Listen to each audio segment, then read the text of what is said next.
Salmon of knowledge, it's a salmon of knowledge, it's a salmon of knowledge, it's a salmon of knowledge, it's a salmon of knowledge, Edwin Salmon of Knowledge podcast. Hey, Salmon Skins, welcome to another episode of Edwin Salmon of Knowledge, specifically episode 49. 49 and feeling fine. I'm drinking wine all the time. It's not a crime, it's just sublime. And that is how you do a rhyme. A little bit of improv rhyming there, which is not kind of true because I don't drink wine. The meat and potatoes of that improv, pretty inaccurate. In fact, I don't really do any drugs anymore, except coffee, which is the most popular of all the drugs. I barely drink alcohol anymore.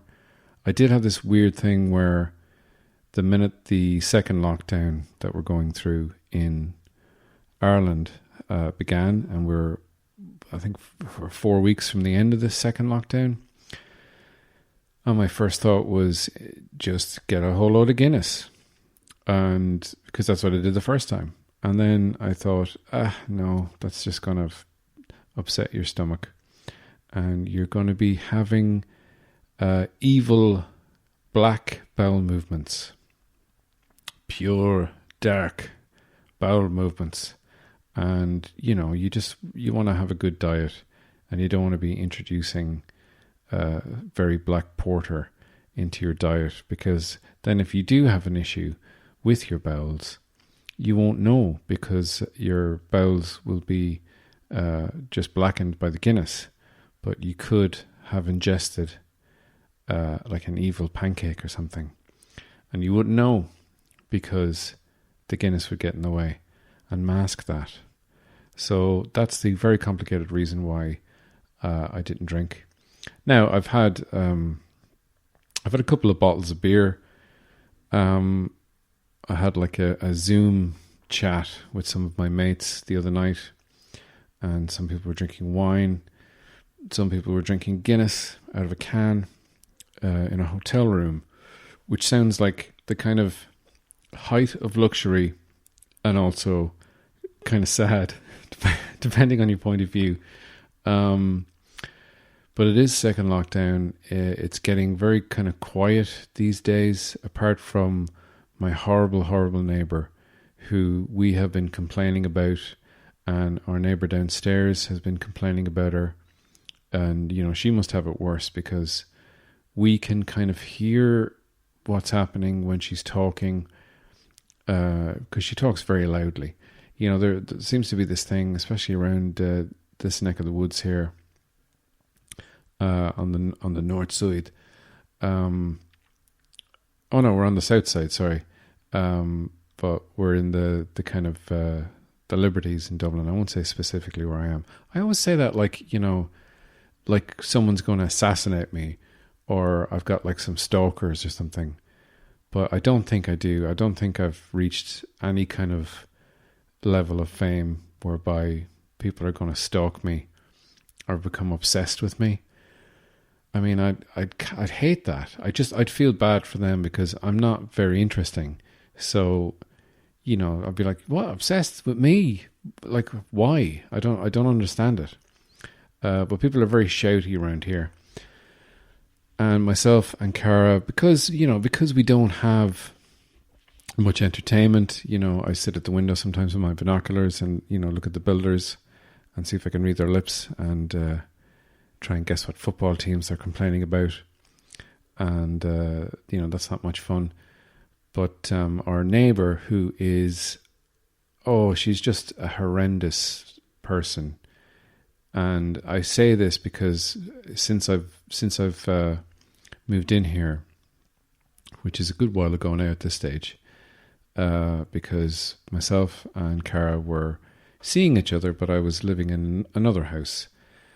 She maintains that I was living on the street, a street rat, she called me, which just made me think of Aladdin. And I was like, street rat, riff-raff, I don't buy that. If only she'd look closer, Would she see a rat boy? No siree. She'd see a Midlands man, you see. But the little song from Aladdin there. So, you know, I'm just like a lowly street rat who was taken in by a house swan, a magnificent house swan. And I should be bloody grateful for it. Otherwise, she'll put me out with the bins, as she often threatens to do. But I'm the only one who takes the bins out. She doesn't know where they are. So lots of luck there, Cara. I really hope she's not listening to the podcast. She's not listening to it because she gets it all the time. She's living inside a podcast, which is her nice way of saying, please stop talking about movies.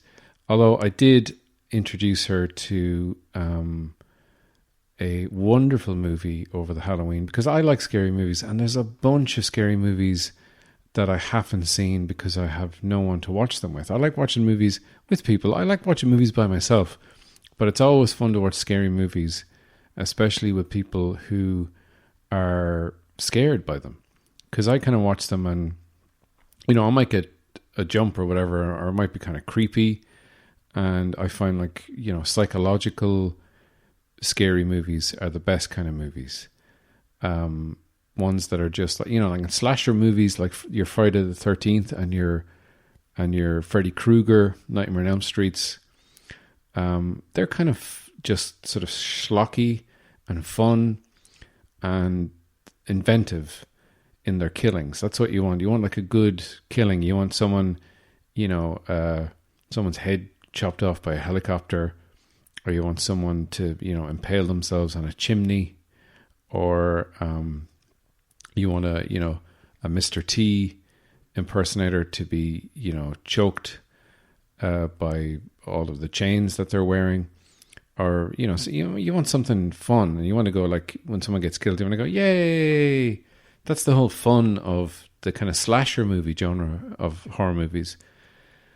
And then you have ones that are kind of like The Shining, which is a sort of a psychological horror movie. I remember watching The Shining with one of the dud girlfriends that I had before I met the magnificent house swan that is Cara. And they were watching The Shining, herself and her friend, and I was in the room with them, and they were watching it on like a massive 20-inch television. Because this was long ago. This was before, when DVDs were a thing, but before TV screens got flat, before they started to incorporate the technology that they have used on just computer screens and applied them to home TVs, flat LED screens. And it was like in a small room on a small TV. And it's just a shot of Jack Nicholson walking up a corridor, and they were just terrified with that sort of ominous, almost like Hans Zimmer-esque music, but before Hans Zimmer was a thing. And I wanted to watch something scary, like Hereditary. I haven't seen Parasite. I haven't seen what's that other one? Midsommar. I haven't seen Suspiria. I've seen the original, but not the remake. And, you know, that's got Tom York doing the music. I love Tom York. And I just haven't been able to watch these movies because Cara doesn't want to watch scary movies. Like my dad, who doesn't like watching scary movies because, as he reasons, why would you want to be scared? And that's fair enough. But I suggested a movie that was in the kind of horror genre, but not particularly terrifying. And not really a horror movie, but has sort of horrific elements to it. The title has the word horror in it. Little Shop of Horrors. Well, horror is not horror. So, 1987's Little Shop of Horrors, directed by Frank Oz, a.k.a. Miss Piggy, a.k.a. Yoda. I was going to say the voice of, but, you know, he's the whole thing. He's the puppeteer and the voice. He portrays the characters of Yoda and Miss Piggy. And Fozzie Bear? Was he Fozzie Bear? He's been a few people. And by people, I mean Muppets. And I love Little Shop of Horrors. I have it on DVD. And I'd never actually watched the DVD. I can't remember where I got it from. I think I got it from someone's house. And they were moving and they were like, do you want one of these DVDs? And I was like, oh yeah, Little Shop of Horrors. And I'd never watched it because, I mean, I'd seen it so many times. When I was younger, we had it on video. And it's just a fun movie. And like, I don't like musicals. There's very few musicals that I've actually enjoyed. I think just the kind of the suspension of disbelief that you have to go through in order to watch a musical and enjoy it. In order to kind of just go, what? Why are these people singing? This is stupid. Like I tried watching La La Land, and the opening number of it just annoyed me. Everyone starts singing on a highway. I mean, like, I appreciate the invention of it, and I appreciate how difficult it was to do that, to choreograph all those singing and dancing people on an actual freeway, highway, or whatever. It looked like they shot it on a real thing in Los Angeles, and fair enough, but I was like, oh no. The only musicals I've ever enjoyed are South Park, Bigger, Longer, and Uncut, aka South Park the movie, which has just really good, funny songs in it.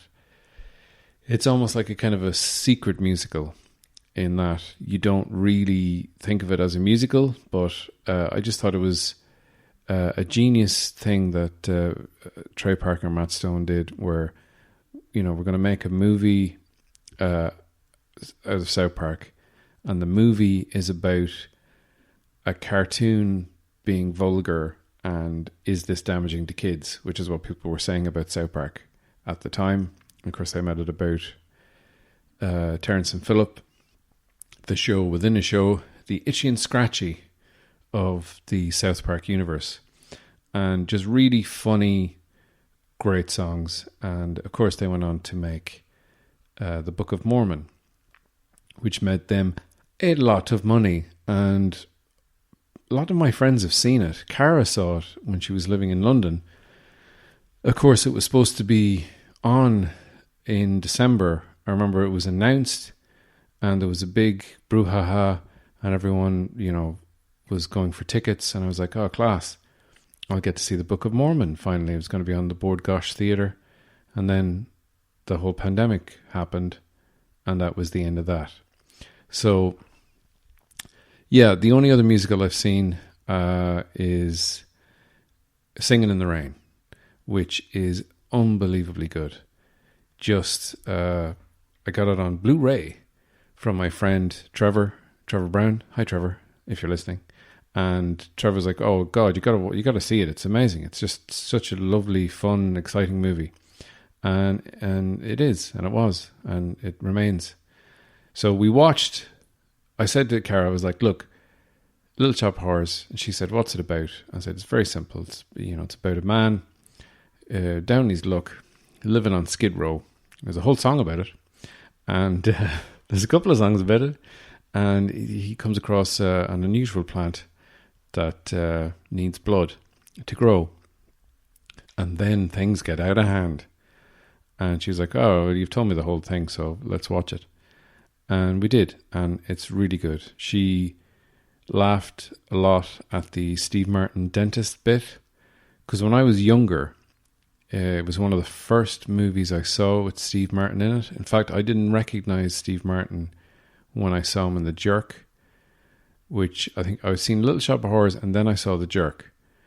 And I was like, who's that guy? He's all right. He kind of looks like the guy who is the Elvis-like dentist in Little Shop of Horrors. Because it just was beyond my comprehension. Or, I didn't think, well, they put a wig on him for that one. I mean, obviously they did. But I was so stupid.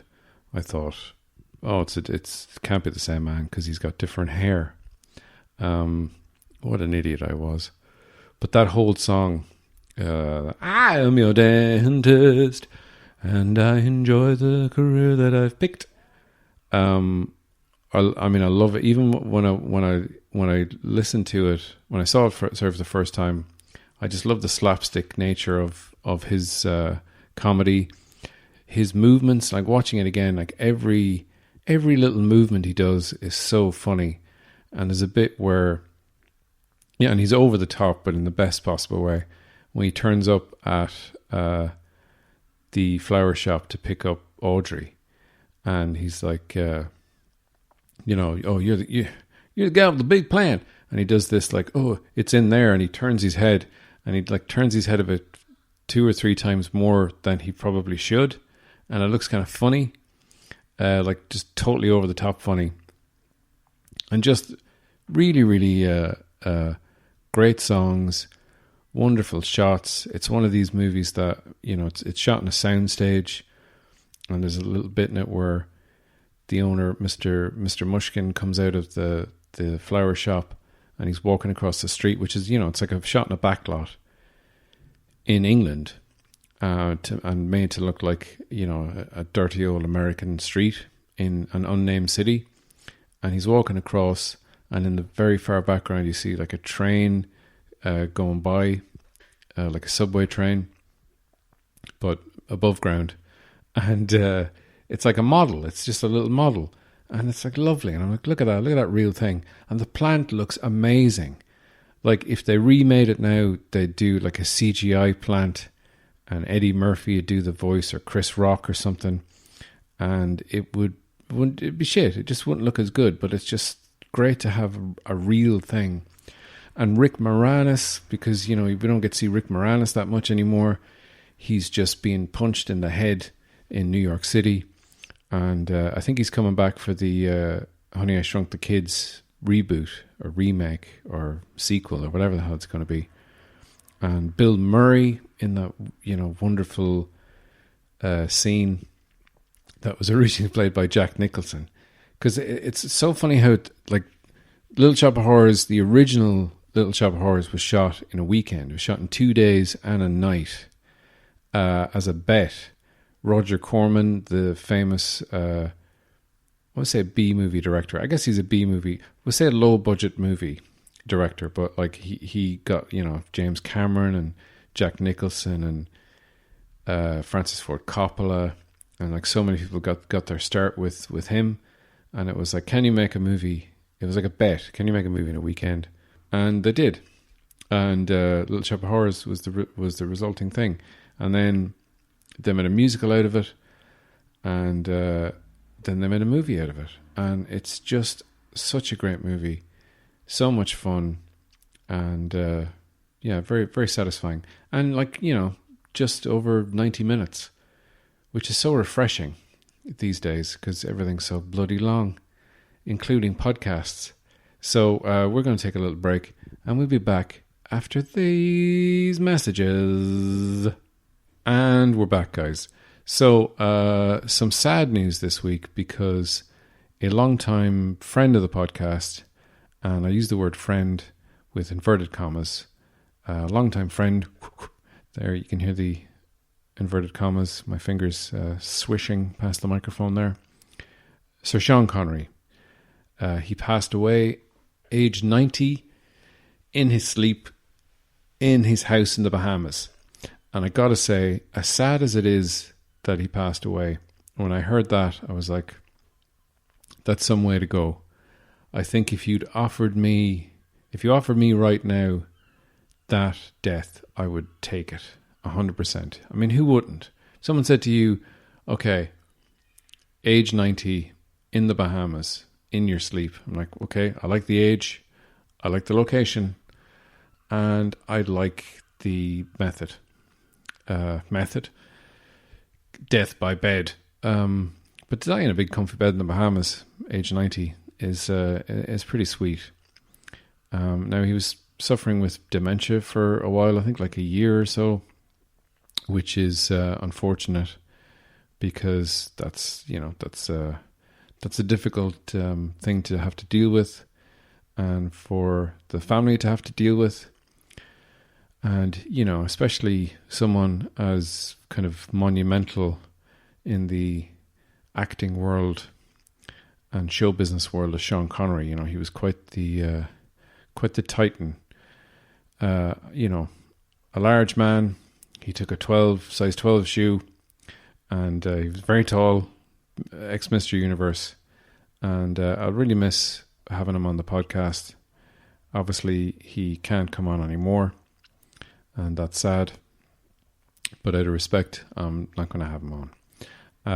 I did, you know, I was thinking about maybe watching one of his movies, and there's a few movies that I haven't seen that he's made. But like some of my favorite movies from my youth, when I first really started to get into movies, were Sean Connery movies.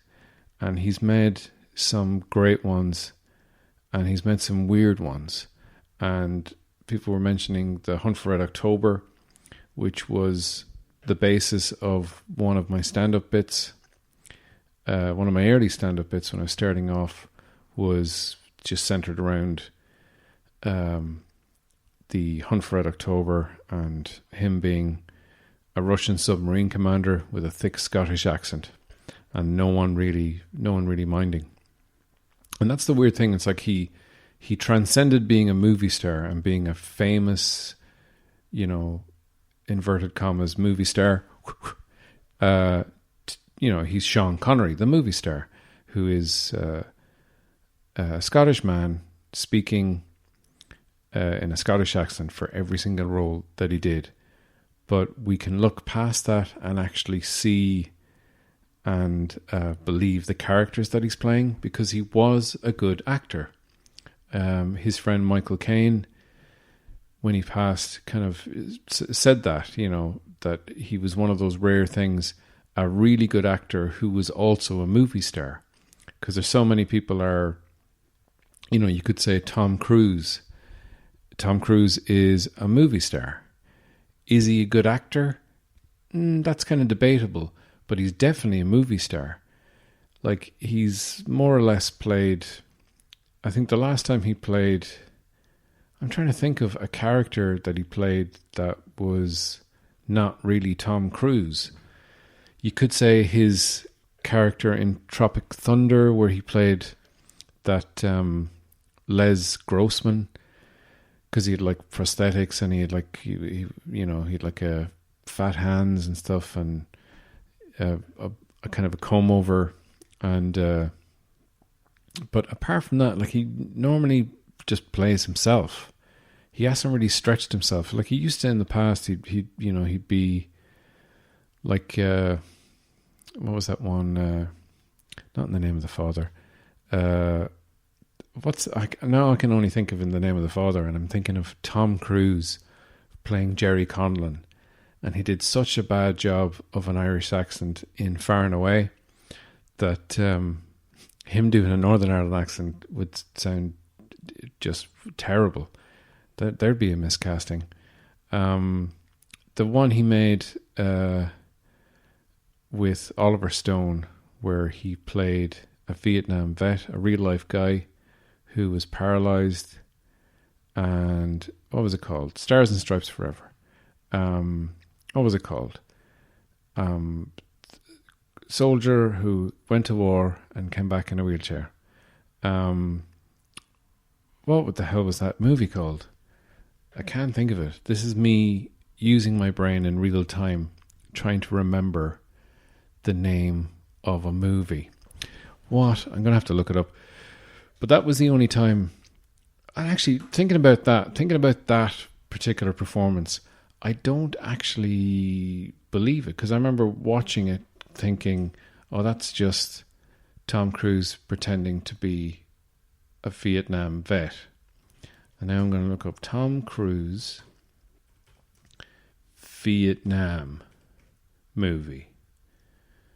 And of course, it's going to say Born on the 4th of July. That's it. Born on the 4th of July, 1989.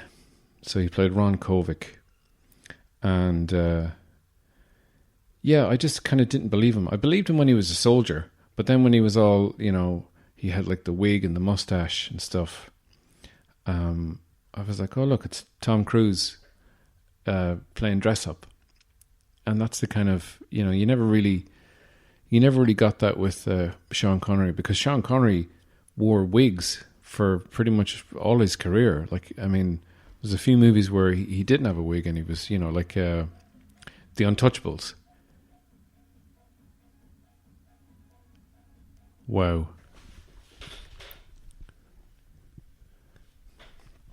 There was a little bit of noise on the street there. This is what I have to contend with. Someone listening to the fucking worst possible music. I don't know, you see these guys driving around in their fucking Honda Civics, and I don't know if that shit music that they play, that awful dance music that they play, drug music, my father would call it. And you know what? He'd be right, because it is kind of mindless beats. It's not got any sort of artistic merit to it, like actual dance music. But look, I'm not talking about dance music. I'm talking about Sean Connery. He probably didn't enjoy rave music. I wouldn't have say that he took, ecstasy and went raving at any point in his life. Maybe he did. I don't know. Who knows? He was, he kept himself very private. But yeah, The Untouchables was one of the kind of formative movies for me. I remember I used to have this inclination, we'll call it. It was sad. I used to record movies on cassette tapes, and I'd walk around listening to movies. Like some people might listen to the score from a movie, but I would actually record from the television speaker. I press play and record on the cassette tape player and hold it up to the speaker of the movie playing and record it, and then walk around listening to it. And The Untouchables was one of those movies, because it's just got some great speeches, and one of the best roles that Connery played. I mean, yeah, he won an Oscar for it, and it's one of those things where sometimes they give Oscars to people when they go, oh shit, we haven't given Al Pacino an Oscar. God, he really deserved it for The Godfather, and The Godfather 2, and several other movies after that. Oh God, we better give it, we have to give it to him now, because if he gets too old, it'll just look like we're giving him a sort of a compilation Oscar. If we wait too long, we're going to give him an Oscar, and it's going to look like a consolation prize Oscar, which they do sometimes. They do that sort of consolation prize Oscar, where it's like, well, he won it for that. Like Morgan Freeman won for $1 Million Baby. And I've seen $1 Million Baby once. I didn't think it was great, and I've never seen it again. I can't even remember Morgan Freeman's role in that. It would seem like, Morgan Freeman's best performance was in, to my mind, Seven. He was fantastic in that movie. You could say that he was great in The Shawshank Redemption, and you'd be right, he was. Either of those movies he should have won an Oscar for. And like with Al Pacino, they were like, oh shit, let's give it to him. Whatever his next movie is, we'll give it to him. What's his next movie? Scent of a Woman. What does he play? He plays a blind man. Perfect. The old disability role. Is he any good? Doesn't matter. He's got a catchphrase. Yeah. We've given Oscars for catchphrase movies before, haven't we? Who knows? I don't know. Let's just give it to him. Hoo-ah! I'm in the dark here. So when Connery won for The Untouchables, he was old, playing an old man, but it was one of those things where Connery just kind of became sexier as he grew older, and he just looked great, and he didn't feel like an old man. And absolutely, The Untouchables, he was the best thing about that movie, because he was an old beat cop who was a very good cop, but he was, he was scared of being killed on the job. Like he says, it became more important for me to stay alive, and that's why I'm walking the beat. But just some wonderful, wonderful bits of dialogue in that movie, and just one of my favorite kind of monologues of all time comes in the scene where he decides to help Elliot Ness, and he meets him in a church, and he's praying, and then he kind of lays down well, if we're going to do this, we better do it right. And it's a fucking great scene. Here it is. You said you wanted to know how to get Capone. Do you really want to get him? You see what I'm saying? What are you prepared to do? Everything within the law. And then what are you prepared to do? If you open the ball on these people, Mr. Ness, you must be prepared to go all the way. Because they won't give up the fight until one of you is dead. I want to get Capone. I don't know how to get him. Want to get Capone? Here's how you get him. He pulls a knife, you pull a gun. He sends one of yours to the hospital, you send one of his to the morgue. That's the Chicago way. And that's how you get Capone. Now, do you want to do that? Are you ready to do that? I'm making you a deal. Do you want this deal? I have sworn to put this man away with any and all legal means at my disposal, and I will do so.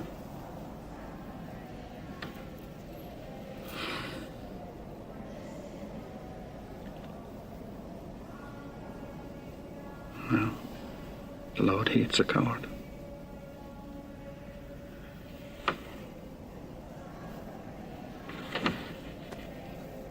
Do you know what a blood oath is, Mr. Ness? Yes. Good, because you just took one. Amazing stuff. So, rest in peace, Sean. The only other movie that I could think of watching, apart from The Untouchables, I'm either going to watch The Untouchables or I'm going to watch Zardoz.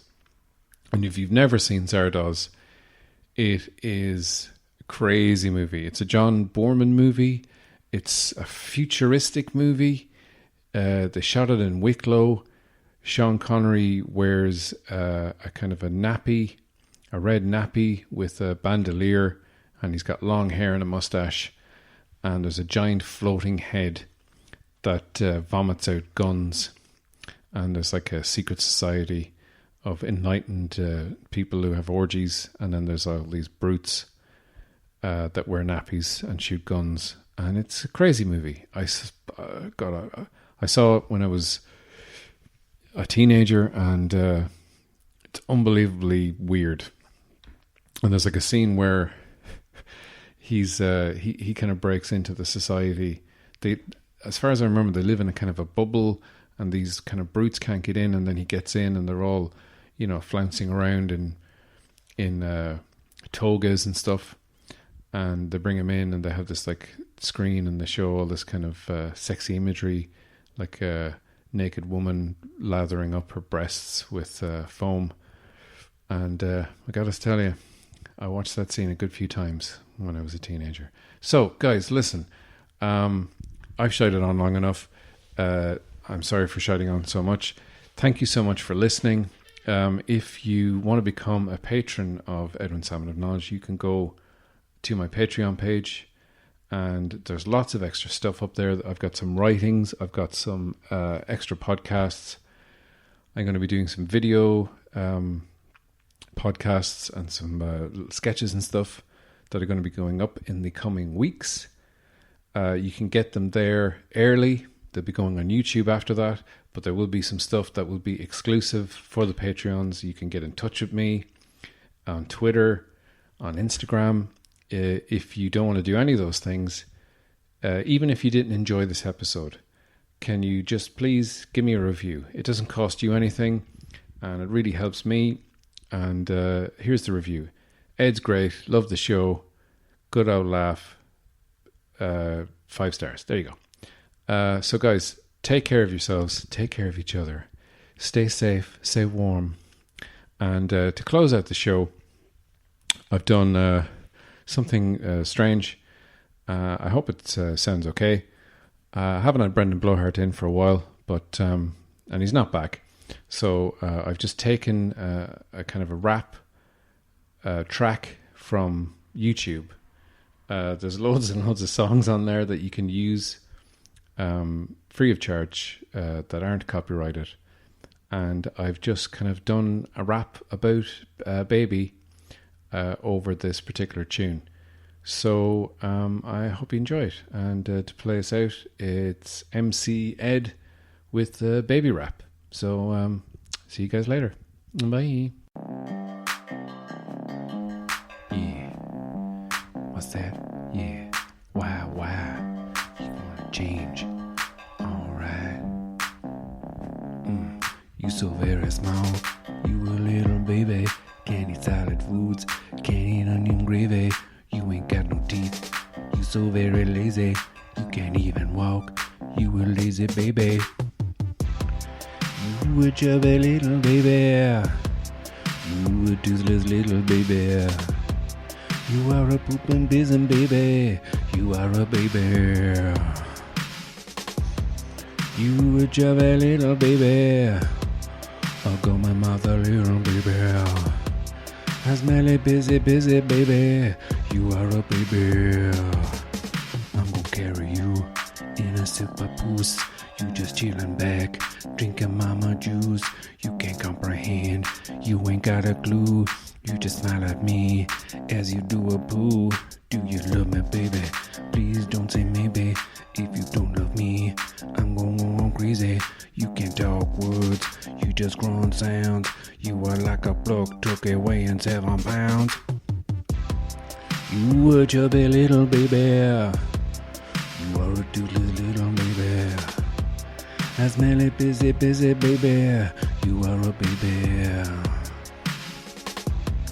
You are a chubby little baby. I smelly busy toothless baby. I got my busy poopy baby. You are a baby. When you grow up tall, you are not a baby. Sipping alcohol, you are not a baby. Eating solid foods, being kinda rude. That is not a baby, that's a full-grown dude. You're not a baby. You're not a baby. A grown man is not a baby. I don't say maybe. You want in that tiny baby. Oh baby. You want in that tiny baby. You are a baby, baby, baby, baby. Baby, ba-dum, baby, da-ba, baby, ba-bum,